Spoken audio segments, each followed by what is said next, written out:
Hello, everybody. Welcome to Telli Talks, where we talk about life, growth, relationships, and all things in between. This episode is sponsored by Classic Cat and 8 Lab.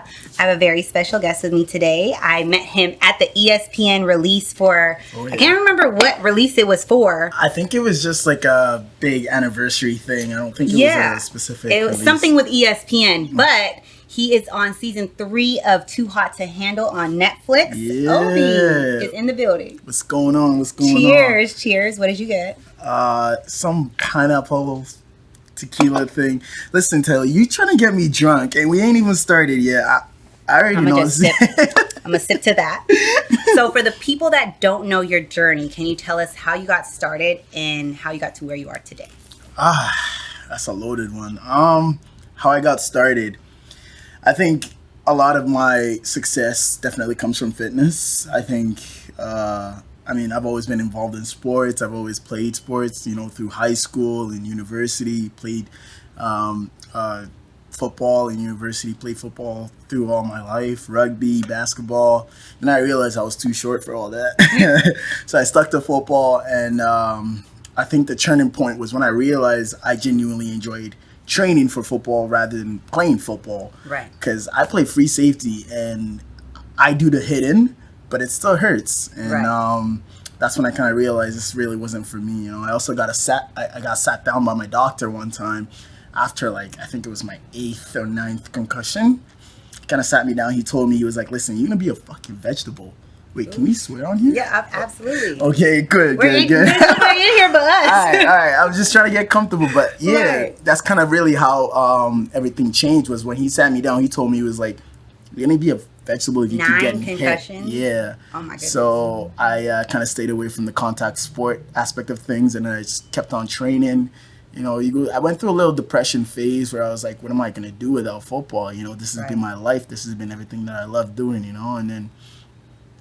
Yeah, that was kind of the turning point for me. I started training more, and then, they say first you notice the difference, and then, your friends notice, your family notice, and then other people start noticing, and then that's kind of how it took off. People started asking me to train them. People started asking me, how did this all come about? What are you doing? What are you doing that's different? And I'm like, hey, come through. Let me put you on. And then, so I went and got my certification and got certified as a personal trainer, fitness instructor. I worked at a couple fitness studios for a bit, just trying to get my feet wet. And then, I feel like a lot of the things that I do today is definitely rooted back to fitness. And, absolutely. From what a lot of people don't know about me is that I was never this outgoing, bubbly human being. I had to train myself to do so.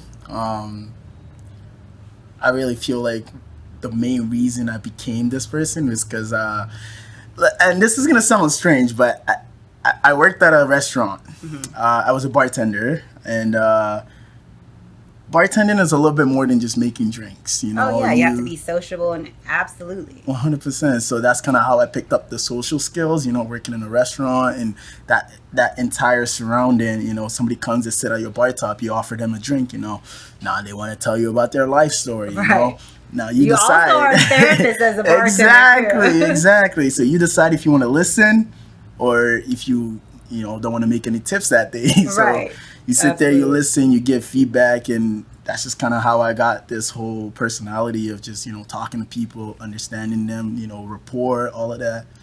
I definitely think a lot of it came from the bartending skills and all of that. And I just grew and grew and grew out of the uncomfortable phase of my life. I don't know. This isn't even the answer to your question. No, it is. I'm gonna start from the beginning. So you transition from playing football into fitness, and you said you went through a depression period, which I feel like all athletes go through when they stop playing their sport because that's all you ever know. Yeah, I feel like. Especially with men, men play sports and then that's all they know for a long time. How did you deal with that transitional change and that depression, and how did you kind of overcome that? Damn. Oh, you're getting deep here. Drink again. Cheers to that. Cheers. But you made it through, so that's all that matters. That's the 100%. This isn't something that I genuinely talk about often because I try to pretend it never happened, but obviously it did, and I'm glad it did because it changed me for the better.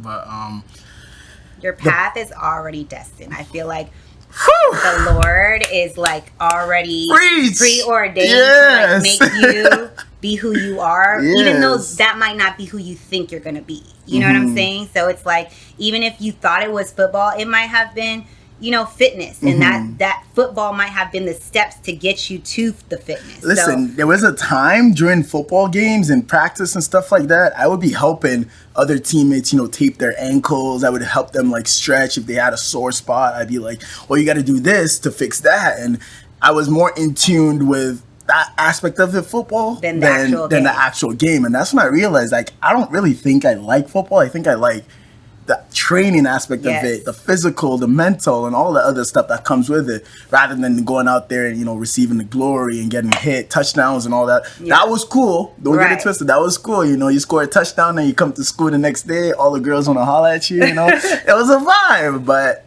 the other aspect of things just hit me a little bit differently, I knew I was weird.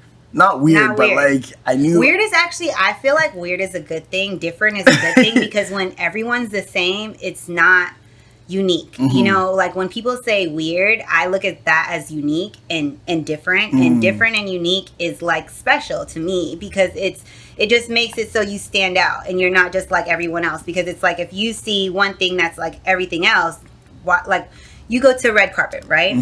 And everyone's wearing the same thing. Do you want to wear the same thing? Absolutely not. You want to be different. You want to be weird. You want to be unique. Yeah. So it's a great thing. It's nothing wrong with being different. Let me rephrase that. I knew that I wasn't meant for football when I started realizing that I was actually closer to my physiotherapists and like sports therapists and all of those. Like, I was closer to them than I was to my coaches, like my football coaches. Like, I would hang out with them instead of hanging out with my football coaches and like learning different games and da-da-da-da.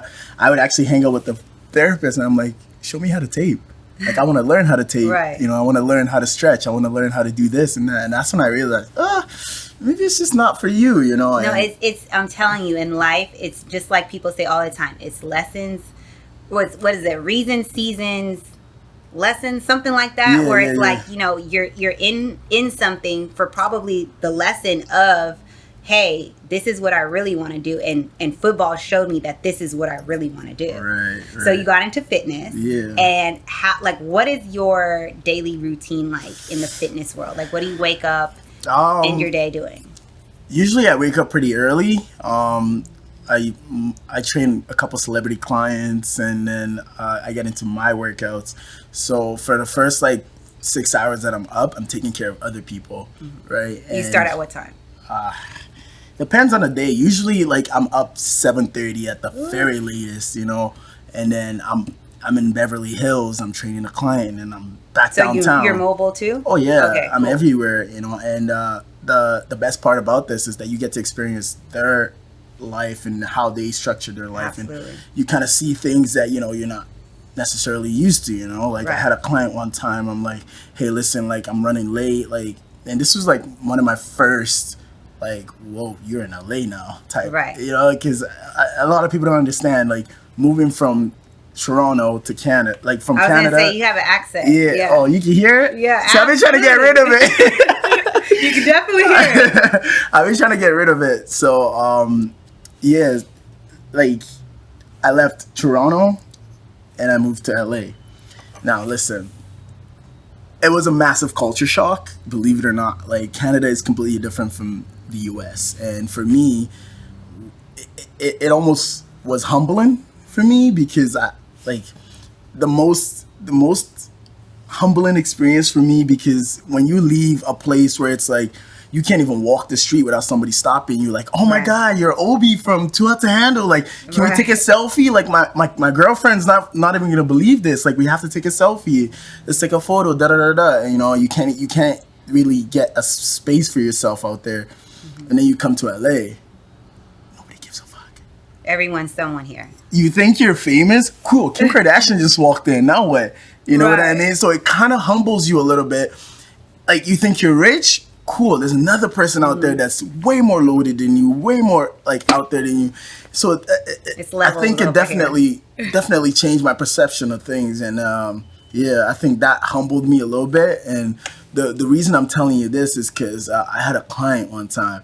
And I told him, hey, listen, like, I'm not going to be able to make it today. You know, my car got, fucked up and I got to take it to the shop and this and that. They're like, don't worry about that. I sent a driver. I was like, send a driver? Cool. I come downstairs from my crib. There's a guy waiting for me, opens his door. And it's just like the way I was taken care of. I was like, yo, damn, like, this is different. This is different. Like, and then I started aspiring to want that for myself. Right. You know what I mean? And until you experience it, you can't really understand it. People can try and explain it to you, but man, it's just like I tell my man all the time. It's like you can't go from economy, right, to business class and then go experience first class and experience a private jet and think you want to go back to economy. Like it doesn't work that way. No, just because you brought this up, I'll tell you my first ever my experience in my first class, like first time ever flying first class. She come the waitress, the flight attendant comes through. She's like, "Oh, would you like to drink?" I tell her what I want to drink. She brings it. I'm sipping a little bit. Now I gotta go use the bathroom because I've been drinking. Right. I get up. I start walking all the way to the back of the plane because that's what I'm used to. Right. And as I'm walking, she goes, "Hey, where you going?" I'm like, "I'm just gonna use the bathroom." And she's like, "Your bathroom's up here." I said, "My bathroom? Hold on." What do you mean? I said, "I got my own bathroom." She said, "Yeah, all the first class, they use the one up top." And then I was like, damn. And that curtain closes. I don't know what it is, but you feel something, man. You feel something. Like, listen, like I was born in Africa. Like I was born in a place where, you gotta, like, the water you drink, you can't see through it sometimes, right. And no, I completely understand. I was born in the Philippines, so it's definitely a culture shock when you see the levels of life that people have, and it's crazy that it's this way because like money talks, and then people, I feel like you use that situation, like at least for myself, like I use situations like that as motivation to continue to do better and continue to grow, because you don't want to change your lifestyle for the worse. You want it to get better and you want to elevate, especially being out in places like LA, New York, Miami, where you see people like, oh shit, this is the life I want to live, or oh, I want to get better. You try to hang out with, at least again for myself, you try to hang out with people that's doing better than you so you can learn 100%, from. You don't want to be the smartest person in your group, because what are you learning? Nothing. They're all learning from you. So if you're around people that are doing better than you, you should use that as motivation, and instead, of like I'm not saying myself, I'm not saying you. Nah, talk your shit. But people be hating. Yeah. Like people see things and they hate. You know what I'm saying? If you hang around the people that aren't doing better than you, or aren't doing things that you want to be doing, and you hang around with people that are doing less than you, and you start talking about all the things that you're doing, sounds like bragging to them. Yeah. Sounds like you're showing off. Meanwhile, that's your regular life. That's the thing that you do on a regular basis. And it's a different level of understanding too. So it's like, my problems might not be the same as your problems, and your problems might not be my problems. Absolutely. And also what people don't understand, that just, do it for the sake of the money. It's like, with more money comes more problems. What did Drake say? More problems, more trust issues, less friends. Yeah. Like, all of that comes into tie. So you have to also put that into consideration. Like, are you able to have more money but be lonely? Or are you able to have more money and trust less? Or, just kind of go about life differently. So people don't understand that aspect of things when it comes to like growth within yourself or your brand or you as a person. No. So that I just feel like it's different. No, 100%. I think everybody must hang out with people that are doing much better than you, just so you could see it. Yeah. Not like for absolutely no other reason than the fact that, like, I go with this motto, and listen, it might not work for everybody, but I go with this motto, and I got it from BMF. The show, yeah. I got it from BMF. It's STO. See it, touch it, obtain it. Absolutely. Right? You got to see it. You got to touch it, feel it, know what it feels like. And then you go and you get it. Yeah, you know, Beyonce has a saying that's similar to that. Yeah. It's speak it, receive it, believe it. Woo! Or believe it. No, what is it? Believe it, speak it. No. Oh my God, he's going to kill me. He says this all the time. Speak it, believe it. Yeah, speak it, believe it, receive it. So you speak it into existence, you believe what you're saying, yes. and you receive what you get. No, so you're putting it amazing. into the world. Yeah, speak it, believe it, receive it. I got it, babe. Sorry. But honestly though, like I genuinely I just want to say I appreciate you for having me on. Absolutely. This was a long time coming. I know we've rescheduled a bunch of times, but this means a lot to me. So thank you for having me. My pleasure. And then from fitness to Too Hot to Handle. Yeah. How did that transition happen? Let's just say I was doing a little bit of hot boy shit on the Instagram and TikTok and whatever. And see, I told this story a few times. But how it happened was a random DM from an account with no profile photo. What? Stuck in my request for about like 6-7 days. I click on it. Would you like to apply for the show? We love your look. We love the way you know, we love your Did content. You think it was fake? 100% I thought it was fake. But my ass is like, I mean, what are the odds? Okay, right. Whatever. Send the application in. Sent it in. Got an email like about a couple days later, and next thing I know, I'm on a Zoom call with like 7 execs. I'm nervous. I'm on the Zoom call.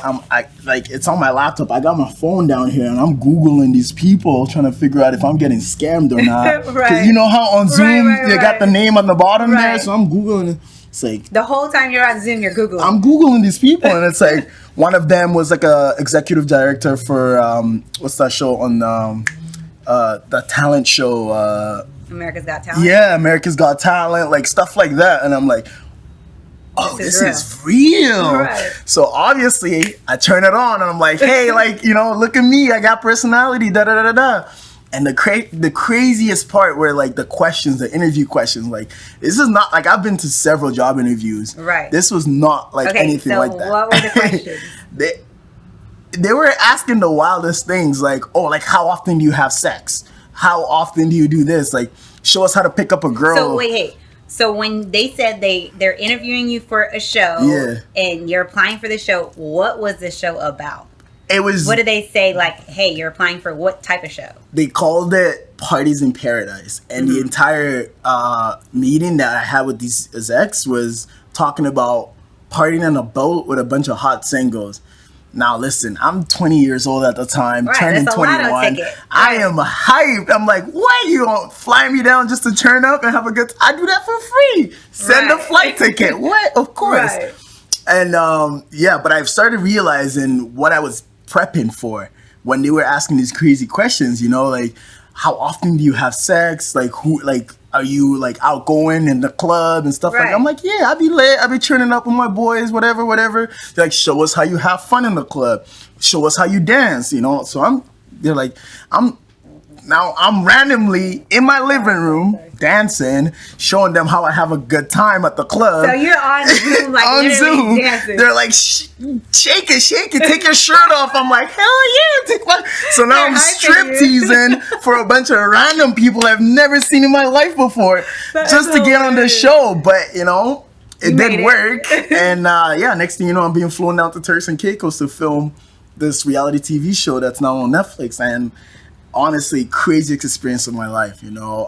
I was a bombshell, as they would call it. So I came in on episode 3 or something, and I pulled up on this jet ski, right, to this beautiful beach. You know, like Turks and Caicos is one of the most beautiful places in the world. Clear water. I went back, actually, after the show was filmed, because I was like, I'm going to be back here. Right. This time I'm going to have fun on my own terms, you know? Exactly. But yeah, one of the most surreal experience, you know, I pulled up on this jet ski, and it's like 10 of the most beautiful people I've ever seen in the world. And they're like, yeah, go mingle. I was like, mingle? Like, are you really telling me to do this right now? Is this what I'm getting paid for? Yeah, so that was a crazy experience for me. And also, like I said, like, think about this from a kid's perspective that has literally never done anything like this in my life before, you know? It was very, I use the term culture shock loosely, but like it really was. Right. You know, you're sitting around all these people that you have no relations with, and they're all just like good looking, you know, and it kind of puts a shock on you, and you're like, so what do you do if you're in that situation? What did you do? You fake it. You fake it until you make it, and that's what I did, and so far so good, you know. I still have this imposter syndrome in me, because, you know, you're sitting there and you're like, is this real? Like, is this a dream? Like, am I really here? And till this day, you know, some things that have happened in my life, you know, like randomly I'm at the Super Bowl in Floyd Mayweather's box, because somebody just thought it was a good idea to have me there, and I'm sitting there and I'm talking to Floyd Mayweather, and he's like giving me all this life advice, and I'm like, is this real? Like, this is really happening right now? And so it's like a lot of these things that happen, you know, you just gotta fake it until you make it. You fake and you fake and you fake, and you just hope that you don't lose that little boy in you that would be so proud. You know, right? Absolutely. I mean, LA does a great job of making you stay humble. You know, like I spoke about earlier. But yeah, for the most part, I genuinely just thank God. Absolutely. Thank God for everything. Amen. You know, like there's a lot of things that go left in my life, but a lot has gone right, and that's all that matters. I will drink to. Drink to that. I'll drink to that. Yes. So what about family, relationships? Got a girlfriend, ready to mingle? What are you doing with the relationship standpoint of things? Gosh, I mean, when it comes to family, I'm pretty close with my family. I got a whole group chat going on. They be ding, ding, ding, ding, ding all day. I have the same. Yeah, like yesterday was Mother's Day, and I called my mom. She was in church or something, so she didn't even answer my call, so I left her a little voice note, told her how much I loved her and I missed her, and you know, that's my rock. I'm a mama's boy, you know, and I'm not ashamed of it. Somebody asked me this crazy question the other day. They're like, if you're in a car with your mom and your wife is pregnant, who's sitting in the front seat? I said, my mom. They looked at me like I was crazy. I said, my mom. Why? Because that's my mom. Like, I love her. That's the woman that brought me into this world. Why would it be any different? Like, listen, like, I know you might disagree with this, but to me, I don't mind front seat, back seat, as long as I'm not driving, because I hate driving. So it's like, you know, for me, it's like, I feel like, you know, with guys, it's probably a little different. But for me, I don't care. As long as I'm in the car not driving, I don't care if I'm in the back seat. See, get you a woman like Telli. She gets it. She gets it. But as long as I am not driving, like, you know, and my man drives literally all the time. So we'll drive from, like, you know, our house in Atlanta to Alabama, which is like a 4-hour drive, and I'm just like, I'll stay up with you, babe, but as long as I'm not driving, I'm good to go. So see, I hate driving as well, especially LA. Oh God, traffic is terrible. They actually, like, there's something in the water out here, because when they drive out here, it's like switch 4 lanes across, like nobody cares. Sometimes you kind of have to, because it's like there's the whole other exit of the next freeway you have to get to 4 lanes down. So you kind of have to be like, it's wild. Like in Toronto, when you switch lanes, you roll down your window and you say thank you to the person that let you in. Out here, they don't care. Oh, in New York, it's way worse. Like can't, in certain places in New York, you can't even honk. It's like a $500 fine, if I'm not mistaken, in certain places for honking, because they overly honk in New York. They're Stop like, it. Get out of my way, because they got places to be. You know, LA is a little bit more chill, where it's like, this is chill compared to New York. 110%. No, that's insane. New York traffic. I was in New York like 2 weeks ago, and 1 mile took 22 minutes. 1 mile. Like 1 mile took 22 minutes. I've been to New York once. I actually went earlier this year, and it's not the city for me, because I feel like it's overpopulated. Yeah. I feel like New York is comparable to Toronto. Not quite, because Toronto is spread out. Like, there's people. Bigger. It's a lot of people, but it's spread out.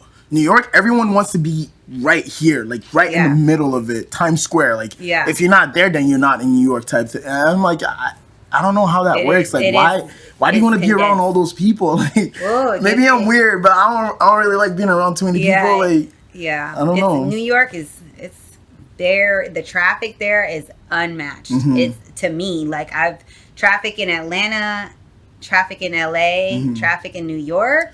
See, when I told my friend, actually he's more of my like my OG types. I'll call him that. I asked him, you know, like, hey, listen, like I'm moving out to LA, and you know, is there any advice that you have for me? He's like, yeah, don't drive. And I was like, why? Now I know why. Now I know why. Yeah. You know, out of all the advice that he could have given me for moving out here, the first thing he said was, don't drive. I was like, it's that bad? But I feel like you could get away with not driving more so in New York, because they have like the subway system. Yeah. Everyone's on the subway. It doesn't matter how much money you have, where you are in life, what job you have. Everyone takes the subway. Well, yeah, when my credit card statement comes in at the end of the month and I see the Uber, I'm like, yeah, I might as well just get a car. Yeah, you have to have a car here. You have to. It's out of, like, places is so spread out here. In New York, you could do the subway, you can walk. Like, you know, in LA, you have, if you're not Ubering, you have to drive. No. And Uber, they're like, what is it called when they raise the prices? Their surge. Inflation. Yeah, their surge charges surge, is ridiculous. I can see that. Ridiculous. 100% I can see that. So it's like, it makes more sense to drive, but it's driving more like crazier out here, I'm sure. But traffic wise, I don't feel like nothing beats New York traffic. Like here today, I went to Pineapple Express earlier. Oh yeah, you was late. She was late today. She was I was late. See, I was on late. time. I was late. I'm gonna take this win because I'm never on time. And I got on his ass. And I was like, all right, we're canceling, but make sure you're on time because I got a full schedule today. So I was late, my bad. But I went to Pineapple Express, and before we even like did a whole Pineapple Express tour, we were like, all right, let's figure out how long it's gonna take. And this is from Hollywood to Sunset Boulevard. Right. So it was like 3.7 miles, if I'm not mistaken, like 3.7 miles. 17 minutes, 3.7 miles. New York, 1 mile, 22 minutes. Okay, I get it. I see. That is a bad. Like I had a billboard in Times Square. And I was staying, like, subtle flex. Yeah, billboard in Times Square. Shameless plug. So I had one there, and it literally from my hotel, because I was like, oh, I'm gonna get a hotel close to the billboard, so I can just go to the billboard right from the hotel. The hotel was like 2 miles, and it took me like 45 minutes to get to the billboard. I could have walked quicker. See, I had a billboard in Times Square, but I wasn't on the billboard. It was for the cast, and I didn't know this, so I flew all the way to New York to see myself on this billboard, and it was only for the 10 first people, right? Oh, wow. Remember I told you I was brought in as a bombshell. So everybody before episode 3 was on the billboard, and then nobody else. So I'm hyped, like telling my family, telling everybody, yo, I'm about to go in Times Square, see myself on the billboard. Like, I created a whole TikTok about this. I will show you this later. It was the most defeating moment of my life. I was like, did you did me like this? Did you tell Netflix that? Like, you flew out, or they told you, hey guys, the whole cast is having a billboard? Yeah, so they had told us, they didn't specify that it was only the first 10. So I'm hyped. Took my ass to New York and realized I wasn't on the damn billboard. Oh, that's foul. Yeah, it was tragic. But, you know, you shout out everybody. Hey, I need compensation for my flight, for my hotel room, for the embarrassment, the defamation. All that. No, it was horrible. But I shout out everybody that was on the billboard, though. Y'all look great.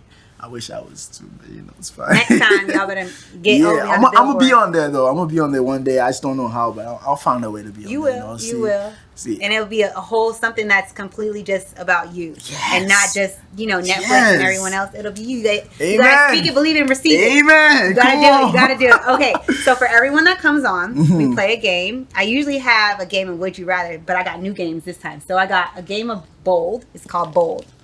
Just Bold. Okay. So it's I don't know how you play it yet, so I'm going to learn with you if you choose this one. You don't know how to play it? It's a game of reflection, perception, and let me see, connection. Okay. Bold questions, clearly bold. And then we have Let's Get Deep, After Dark Edition. So I'm sure it's nasty. Okay. And Dirty Minds. Oh yeah, that's mine. That's what I'm on. You want Dirty Minds? Yeah, let's start with that. Dirty Minds it is. Alright. The Bold, I'm a little nervous, I'm gonna play with you so you're not in hot seat by yourself. Okay, say no more. Let's do it. Alright, so these cards are all okay. Alright. Do you have a dirty mind? I don't know, you're about to find out. We're going to learn today. No, mine is pretty dirty, so I'm like... Okay, so this game is supposed to be the world's cleanest dirty game. So whatever that means. What do you mean by that? We're going to learn. Because this is my first time playing too. All right. So I'm going to let you pick 3 cards, wherever cards you want to pick. Mix and match. I'm going to grab 3, 2. Go ahead. Okay, go ahead. You go. I'll go after. This one. Ooh, I just read that first sentence. See, I'm not even reading it yet. Okay, go ahead. Your 3rd pick. I'm gonna go on this pile right here. Okay, I'm gonna start. So you have to guess the word I'm describing. Okay, I'm gonna give you clues. All right. Sometimes you have to poke me to get me flowing. I can smother your hot... I can't even say this without laughing, guys. I can smother your hot meat. If you're not careful, I can leave a red stain. Pound my bottom enough and I'll splurt all over you. All right. Some people don't like me on their wiener. What am I? Nah, see, you lost me. Because wait, just for the record, this is a game. She's not telling, this is a game. This is a card game, okay? But let me hear that last one again. Some people don't like me on their wiener. What's the word I'm describing? Sometimes you have to poke me to get me flowing. I can smother your hot meat. If you're not careful, I can leave a red stain. Pound my bottom enough and I'll splurt all over. Some people don't like me on their wiener. This is insane. This is what they have on the card as clues. This is what they have. This is the clues. Lipstick? No, that's horrible. Wrong, but the answer is ketchup. I'm sick. I am so sick. What? Ketchup, guys. How? Okay. All right, my turn. Okay. Sometimes your dog comes on me. When you're on me, you're looking for beaver. I'm a 4-letter word. I end in U-N-T. If your gun is loaded, you're ready to do me. Wait, okay.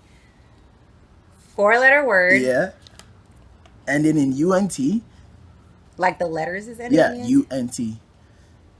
If your gun is loaded. Think about the last one. I think the last one is the best one. Okay, if your gun is loaded. You're ready to do me. Like, it's an action. You're doing it. But you got to do it with a gun. Loaded gun. There's no way she gets this. U-N-T? U-N-T. There's no way she gets this. It's like obvious though. How did you? I don't know. Is it You Hunt? played this before. It is Hunt. I've never played it. It is Hunt. Yeah, because you got to hunt with a gun. How you gave me the clue. Okay, maybe I spoke too much. Okay. All right, let's go ahead. Let's go. All right. I got this one. This is mine. All right. All day long, it's in and out. Oh, shit. Maybe I should call her. All day long, it's up and down. It's used to take a man to get me it's used to take a man to get me going. If you push my buttons, I'll go down on you. If I'm jerking you a lot, you feel like you want to get off. What am I? Elevator. Good job. Come on, stop playing with me, yo. Good shit. Okay, it's on you. All right, here we go. When I start to slow down, I get harder. Okay. Once I blow the crust off, I start to flow. The crust? The crust. What crust you blowing? I shoot out of steaming hole. I shoot out of a steaming hole. After an explosion, I ooze from your crater. Jesus fucking Christ. This is dark. Sometimes I can come like a fountain. Okay, the last one's always a dead giveaway. Come like a fountain? Yeah. Think about... See, I'm not going to give you too many because last time I gave it away. Come like a fountain. Mm-hmm. And then the crust. The crust one was... Okay, what was the crust one? The first one, the crust one. Tell me the first one. The first one is when I start to slow down, I get harder. Think about something that slows down, gets harder. A wave? Not quite. Close though. What is After it? an explosion, I ooze from your crater. I don't even know. A volcano. Eruption. Close. You're like right God. there. Think volcano. See, I'm helping her. She would never do this God. for me. No, I'm helping her. I'm gonna help you on the next one. Gosh, if it's not a volcano, crater. It's what comes out of a volcano. Lava. Yes, lava. I was trying to figure out the oozy part. Yeah. Okay, that makes sense. Okay. All right, last one. When I come in your mouth, it could be painful. Oh my God, bro. Stop. That was the first clue. Go on. A little prick from me will make you drool. I want you to move your tongue where I want it. You need to close your lips while I'm sucking. I can pull your root to make you feel better. Time out. Hold on. Can you see the second last one again? You need to close your lips while I'm sucking. Y'all hear this? All right. Okay. Close your lips while I'm sucking. A little prick from me will make you drool. Think of something in your mouth or someone in your mouth. Listen, if I think of someone in my mouth, When I might call her. When I come in your mouth, it could be painful. What would be painful in your mouth when it's in your mouth? Oh. Is it poison? No, it's a person. It's a person in my mouth. Yeah. See, now you got me fucked up. 'Cause what? Okay, I want you to move your tongue where I want it. What person would want you to move your tongue where you want it? Bro, this is not real. I am so stuck. You don't know? I am so stuck. You A have to tell me. dentist. Oh, shut up. What? I can pull your root to make you feel better. You need to close your lips while I'm sucking because... Oh. Okay, no, it's been a while since I've been to the dentist, but, you know. Okay. All right, what's your last one? Here we go, last one. Even if I'm small, I can handle a threesome. Come on. That was his card. That's his card for sure. Some people aren't capable of getting me erect. It's okay to fall asleep while you're inside me. Damn. All right. Something small. After you get me up, you should tie me down. Damn. That's kinky. I like it. Okay, now I'm lost. When it starts to get wet, you should come inside. What? Oh my gosh. This has like the Nothing word has like nothing to absolutely nothing to do with any of the clues. Oh my gosh. Except for the sleep inside. Like it's okay to fall asleep while you're inside me. See, I'm not gonna let you Sleeping win. bag? Is it a sleeping bag? Close. A tent? Fuck! How are you so good at this? I'm just not trying to think dirty. Maybe I'm the problem. But I probably... I'm mad. So tell everybody where they can find you, what you have going on, all that good stuff. You can definitely find me on Instagram, TikTok, at Obi Boulevard. DM me, say what's up. I always like new people. What else? He's in LA, guys. Yeah, I'm outside in LA. So if you got an event, you got something that you want me to pull up to, let me know. I'll definitely come through, show my face, say what's up to y'all. I always like my fans and my people to holler at me. So don't be shy. Definitely come say what's up to me. And yeah, we can chop it up. And hit him up for all your fitness needs. Yes, that part. He is training. He's coming to you to train. So make sure you guys hit him up. And that is it for Telli Talk.